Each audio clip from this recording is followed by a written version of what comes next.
Hi, Mattu Vadalra Part 2 hero Srisimha Koduri is with us. Hi. Hello Andy. Hi sir. Mattu Vadalrato మీరు debut చేశారు first and it became an instant success. After 5 years you are coming with a sequel. So Mathu Vadalara success గురించి చెప్పండి. And you made your debut కదా, so what was the compliments and what were the motivations? అంటే compliments from all over and నాకు it was very exciting అండి. అంటే నాకు it was new as first film hit అవ్వడం. It was very exciting and immediately after that మాకు దాని sequel మీద work ఉంటే బాగుంది అన్న థాట్ మాకు వచ్చింది, నాకు అండ్ ప్రొడ్యూసర్స్ చెరి గారికి కూడా. But Ritesh had other ideas అనమాట. He was not ready for sequel. And ఫైనల్గా లాస్ట్ ఇయర్ ఫోన్ చేసి హీ సెడ్ సీక్వెల్ చేద్దామని ఉంది, లెట్స్ వర్క్ ఆన్ సీక్వెల్ అనగానే మళ్ళీ ఫస్ట్ అప్పుడు ఎలా ఫీలింగ్ వచ్చిందో సేమ్ అదే ఎక్సైట్మెంట్ లాస్ట్ ఇయర్. రైట్. దాని తర్వాత యూ మేడ్ లైక్ 4 సినిమాలు చేశారు కదా దాని తర్వాత. Correct. So none of them got the required success. Correct. But Bhaag Saale ఇటువంటి అన్ని, Ustaad was a different film. మిగిలినవన్నీ మోర్ లైక్ ఏ ఏమంటారు, more like a comedy entertainers format లో ఉండే. Ustaad and Dongalunnaru Jagratha were the serious on the serious side and మిగతాది comedy. మీరు trailer చూశాను నేను.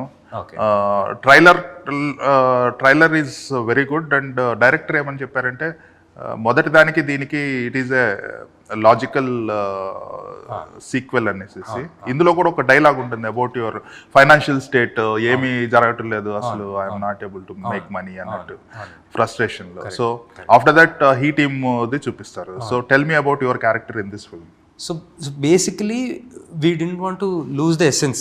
ఆ మెయిన్ యేసు బాబు వీళ్ళిద్దరు క్యారెక్టర్స్ ఎసెన్స్ సేమ్ అండి. సో బాబులో తెలియని ఒక ఇన్నోసెన్స్, దో అతను చేసింది తప్పైనా ఇరకాటంలో పడిన ఒక ఇన్నోసెన్స్ అది ఉంటుంది ఫస్ట్ పార్ట్లో. అండ్ యేసు క్యారెక్టర్లో సీరియస్ సిచ్యువేషన్లో తనకు కొన్ని క్వర్క్స్ ఉంటాయి. సీరియస్ సిచ్యువేషన్లో అట్లా వింతగా బిహేవ్ చేయడం, ఫన్, ఇవి వి డింట్ లూజ్. అది అట్లానే ఉంటూ డెలివరీ బాయ్స్గా ఉన్నోళ్ళు how they became he team agents అన్న ఒక చిన్న లింక్ ఉంటుంది. అక్కడి నుంచి లైక్ దేర్ అవుటర్ ఈ డ్రెస్సింగ్, అవుటర్ ఈ చేసే జాబ్స్ ఇవి మారాయి, but core characters are the same. Right. So part 1 is also about busting the drugs racket అన్నట్టు. ఇది కూడా అలానే అనిపిస్తుంది కొంచెం. వన్ ఆఫ్ ద ట్రాక్స్ అండి. ఓకే. రితేష్ రాణా మధ్యలో హ్యాపీ బర్త్డే అని ఒకటి తీశారు. So have you seen that film? ఇందులో చూస్తే హ్యాపీ బర్త్డే ఎలిమెంట్స్ కూడా కొన్ని పెట్టినట్టు అనిపించింది in terms of the action sequence. కొంచెం దట్ వాజ్ వెరీ వైల్డ్. కొంచెం వైల్డ్నెస్ తగ్గించేసేసి అది ఇది కలిపినట్టుంది నాకు. That was more like rustic. మొదటి film it was more like rustic. This is very stylised looking, కూడా చాలా ఐ క్యాండీ లుక్ ఉంటుంది మత్తు వదలరా 2కి. సో బేసిక్గా ఏమనొచ్చు అంటే మీరు అన్నట్టు అది ఉంది. అంటే హ్యాపీ బర్త్డేలో ఉన్న స్టైలైజ్డ్ ఎలిమెంట్ ఉంది, but the story characters are real world. అందులో హ్యాపీ బర్త్డేలో ఇస్ కంప్లీట్ అబ్సర్డ్ కామెడీ అంటారు కదండి. సర్రియల్ వరల్డ్ అదొక వేరే క్రియేట్ చేసి, ఫిక్షనల్ వరల్డ్ క్రియేట్ చేసి, అది లేదు ఇందులో. ఆ స్టైలైజ్డ్ లుక్ అయితే ఉంది కానీ but the characters are the same. కొంచెం అదే డ్రెస్సింగ్ ఇవన్నీ మారాయి అంతే. రైట్. మీరు ఇంతకుముందు సుకుమార్ గారి దగ్గర assistant director. So what was మీకు ఐడియా కూడా ఉందా డైరెక్షన్లోకి కూడా వెళ్దామని? ఇప్పుడు లేదండి ప్రస్తుతం, అంటే నాట్ ఇమ్మీడియట్లీ. బట్ నేను అది అలా జాయిన్ అవ్వడానికి కారణం నాకు లెర్నింగ్ ఎక్స్పీరియన్స్ అండి. అంటే టోటల్ ఫిల్మ్ మేకింగ్ గురించి. And because an assistant director అన్ని క్రాఫ్ట్స్ గురించి క్లోజెస్ట్ పర్సన్ అబ్జర్వ్ చేసేది. So I wanted to learn first. So that's the only reason. Okay. మీరు you come from a very legendary family. మీరుంటే ముగ్గురు, మీ జనరేషన్లో ఉన్న ముగ్గురు, వన్ ఈజ్ టు మీ Kaala Bhairava garu, he is into music and you are into acting and your cousin is into production right now. So డైరెక్షన్లోకి ఎవరు వెళ్ళబోతున్నారు from the next gen?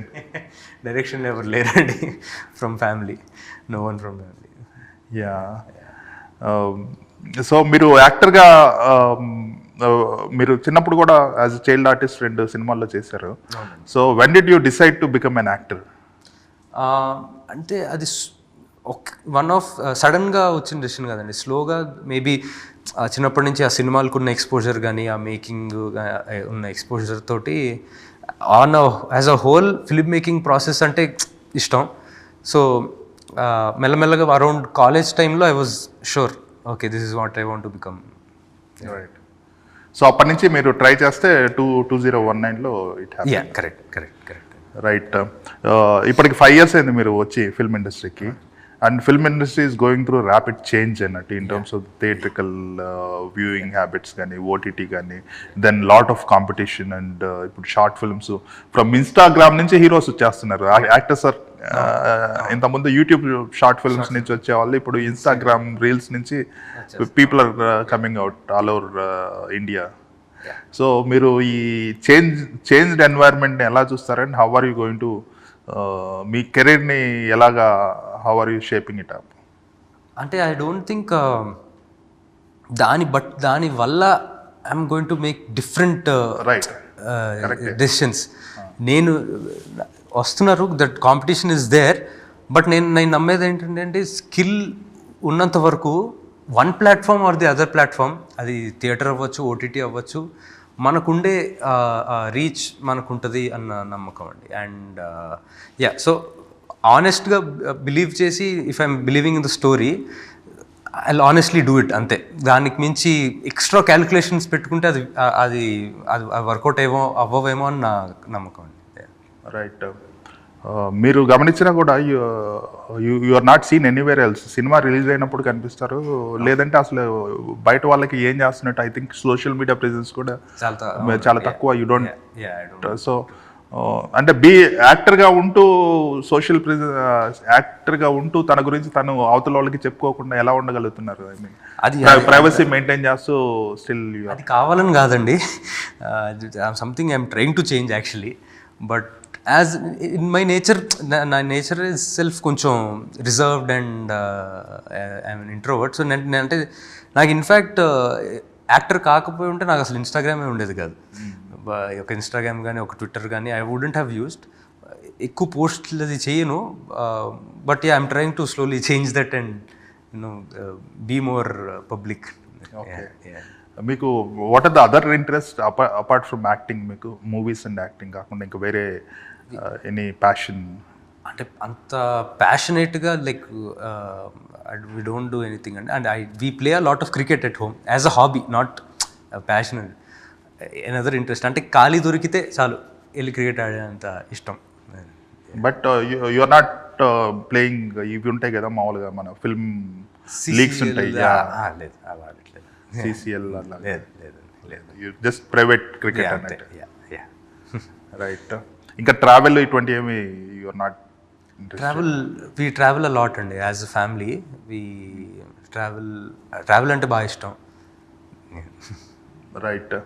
So Keeravani గారి సజెషన్స్ ఏమన్నా ఉంటాయా in terms of script selection కానీ, మీరు acting చేసినప్పుడు ఇలా చేసి ఉండాల్సింది అనేసి? అంటే పోస్ట్ మూవీ రిలీజ్ ఎక్కువ ఉంటాయండి. ఆ మూవీ డైసెక్షన్, ఏది how it could have been better, ఏది ఎలా చేస్తుంటే బెటర్ అన్న సజెషన్స్ ఎక్కువ ఉంటాయి. సినిమా ముందు నాకేమైనా డౌట్లు ఉంటే నేను అప్రోచ్ అవుతాను స్క్రిప్ట్ విషయంలో కానీ. మేబీ ఇది ఇలా ఉంది story, should I take this forward అంటే లేదు, దాన్ని బట్టి సజెషన్స్ ఇస్తారే తప్ప వాళ్ళంతటి వాళ్ళు పెద్దగా ఇన్వాల్వ్ అవ్వరు. సో మీ అమ్మగారు కూడా she plays a major role in all the Rajamouli garu చేసిన మూవీస్లో ప్రొడక్షన్ కానీ ఎనీథింగ్. సో మీరు you are a part of that core team. మీ ability to judge a film ఇదంతా ఇంప్రూవ్ అయి ఉంటుంది కదా, because you been through that process. So అది మీ పర్సనల్ కెరీర్ సెలెక్షన్స్లో ఇట్స్ హెల్పింగ్ యూ అవుట్? ఒక విధంగా అండి యా అంటే నాకు as a film I think I can judge well but నేను నా కెరీర్ స్టార్ట్ అయ్యాక నేర్చుకుంది ఏంటంటే ఒక నరేషన్ అయిందంటే ఒక స్టోరీ ఉందంటే ఓహో ఇది ఇలా చెప్పారంటే అది స్క్రీన్ మీద ఎలా ట్రాన్స్లేట్ అవుతుంది అన్నది ఇంప్రూవ్ అవ్వకుండా వచ్చిందండి. సో యాజ్ అన్ యాక్టర్ మీరు మీ స్ట్రెంగ్త్ ఏమని అనుకుంటున్నారు? I think emotional characters I can play well, it's my strength అని అనుకుంటున్నానండి. మోర్ దెన్ ఇప్పుడు ఈవెంట్ బేస్డ్ సినిమాలు ఉంటాయి, అట్లా కాకుండా something to do with the characters, something correct అండి. ఉస్తాద్ లాగా it has depth, some emotional journey throughout. అట్లాంటివి I think I can play with అండి. Right. So how to get the right director? చాలా lucky కదా, అంటే to get the right director to direct you. Absolutely fortunate that way. అండి. So Mathu వదలరాలో is there any romantic angle to your character? No అండి, not at all.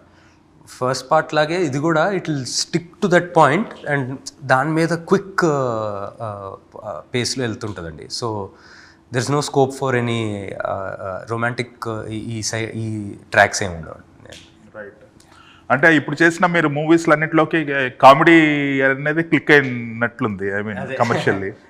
So I think you need to do more films where other aspects come out. This is going to be complete entertainer only, no holds barred, no logic, right? So చూసారా మీరు final product? ఇది so duration ఎంత వస్తుంది approximately? Around 220 or something అండి, correct గుర్తులేదు. So what is your gut feel? It's good అండి, gut feeling is good. నాకు mainly అంటే after the teaser response and all, అప్పటి వరకు కొంచెం టెన్షన్ అది ఉండింది, అది కొంచెం రిలీఫ్ అయింది నాకు. టీజర్కి వచ్చిన రెస్పాన్స్ అంటే ఇట్స్ ఆల్మోస్ట్ డబుల్ రెస్పాన్స్ వచ్చింది నేను ఎక్స్పెక్ట్ చేసిన దానికన్నా. So we're very happy about that. Teaser చూస్తే వెన్నెల్ కిషోర్ గారు డామినేట్ చేసినట్టు అనిపించింది in terms of the comedy. అంటే మీమ్ స్టఫ్ 3 మీమ్స్ చేశారు కదా అందులో. కరెక్ట్. దట్ బాటిల్ వేయటం, సీరియస్ మ్యాటర్ అనేసి. ఈజ్ వెరీ గుడ్ రోల్ అండి. అంటే ఇందులో ఇందులో ఇంకో సినిమాలో hero, is a star hero లాగా క్యారెక్టర్. It's a very peculiar character. So Satya comedy ఎలా ఉంటుంది? సత్య అంటే మనకి పార్ట్ 1లో ఉన్న ఆ క్వర్కినెస్ అంతా ఉంటుంది. అండ్ సత్య ఆయనతో ఉండే అడ్వాంటేజ్ ఇదే అండి, బికాజ్ మనకి స్క్రిప్ట్లో చదివిన దానికన్నా he'll improvise so much on set. It's amazing. అంటే మనం చదివింది ఒకటైతే ఫైనల్గా అక్కడ పర్ఫార్మెన్స్ సీన్ రోల్ అన్నాక తను చేసేది వీళ్ళకి డబుల్ ట్రిపుల్ వచ్చేస్తుంటుంది అనమాట. It's very fun working with him. Right. మీరు ఇంకా నెక్స్ట్ ఏ ఫిల్మ్స్ చేస్తున్నారు? ప్రస్తుతం ఏది కన్ఫర్మ్ చేయలేదండి, still working on a subject, ఇంకా కన్ఫర్మ్ చేయలేదండి. సో దీనికి 1 more సీక్వెల్ ఉండొచ్చా ఫ్యూచర్లో? హోప్ఫుల్లీ. మాకైతే we want to do 3-4, keep going as like make it a big franchise. 3-4 years ఒకసారి వదలొచ్చు. Make it a big franchise, కంగారేం లేకుండా ఆర్గానిక్గా వెన్ ఇట్ కమ్స్ చేయాలని చేస్తే బాగుంటుందని ఐ హోప్ అండి. Right. So all the best. I'm looking forward to the film on 30th of this month. Thank you. Bye.